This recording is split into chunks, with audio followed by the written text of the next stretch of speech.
And at this year's Winter Olympics, athletes from around the world are competing in 98 different events. But instead of the emphasis being on the world-class talent that's taking front and center, the focus on Sochi has seemed to lie elsewhere. RT's Anastasia Churkina has the story. While the mainstream media pundits may keep acting like they're the hottest of all, he speaks French.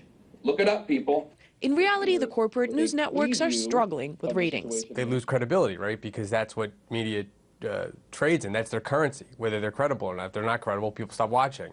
Viewers have decided that if what they see is not what actually is, they'll tune out, leaving news networks to hastily search for new tricks to increase their dwindling audience. According to public policy polling, the self-proclaimed fair and balanced Fox News network is trusted by 35% of Americans, and as the news network, nearly the same number of Americans say they trust the least. It's not entirely illogical to say that Fox is the most trusted network by that very fanatical, very small demographic within the country, but it's also a very loyal one. So you have this almost a seesaw effect where, you know, there's nothing really in the middle. They're just extremes. The self-dubbed most trusted name in news, CNN, recently hit a 20-year low in primetime ratings in the U.S. They don't really represent anything other than breaking news. When there's breaking news, people flock to it. But when there isn't, where's the audience? You take that plus the business concern. Layoffs, programming changes, and attempts to gain power back have been unsuccessful.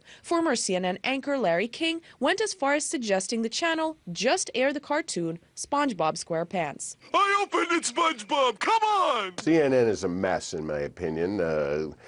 You know, thanks to Jeff Zucker, who, you know, just destroyed NBC previously, so they put him in charge of CNN. And I'm not just talking about CNN, you know, the U.S. version, but the whole operation. They're airing documentaries. They have series like Anthony Bourdain. I'm not saying Anthony Bourdain is not good, but he's certainly not news. NBC is most recently under the gun for its Sochi 2014 Olympics coverage. Critics say exclusive rights to broadcasting the games are to blame. It's really the lack of depth in coverage with NBC, but they don't have to do a good job because there's nothing else really competing with them, and so they could do a terrible job and still score ratings hits. Meanwhile, other mainstream networks have been competing in the game of who can ruin the image of Sochi the most. Some of them are pretty disgusting.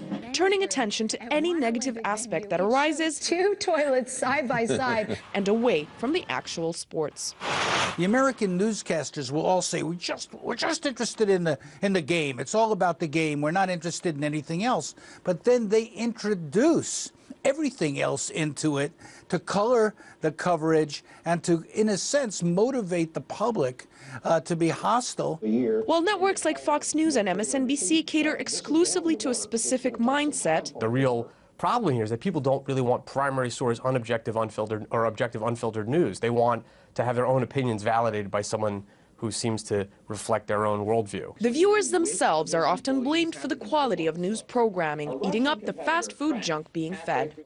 The average attention span, as measured by the Annenberg School and the University of Pennsylvania and the Pew Research Center for the American TV viewer, is about 8 seconds. The average attention span for a goldfish focusing on some stimulus outside his bowl is 10 seconds. One possible explanation for why some are still tuned in. Yes, that's coming that has a spouse.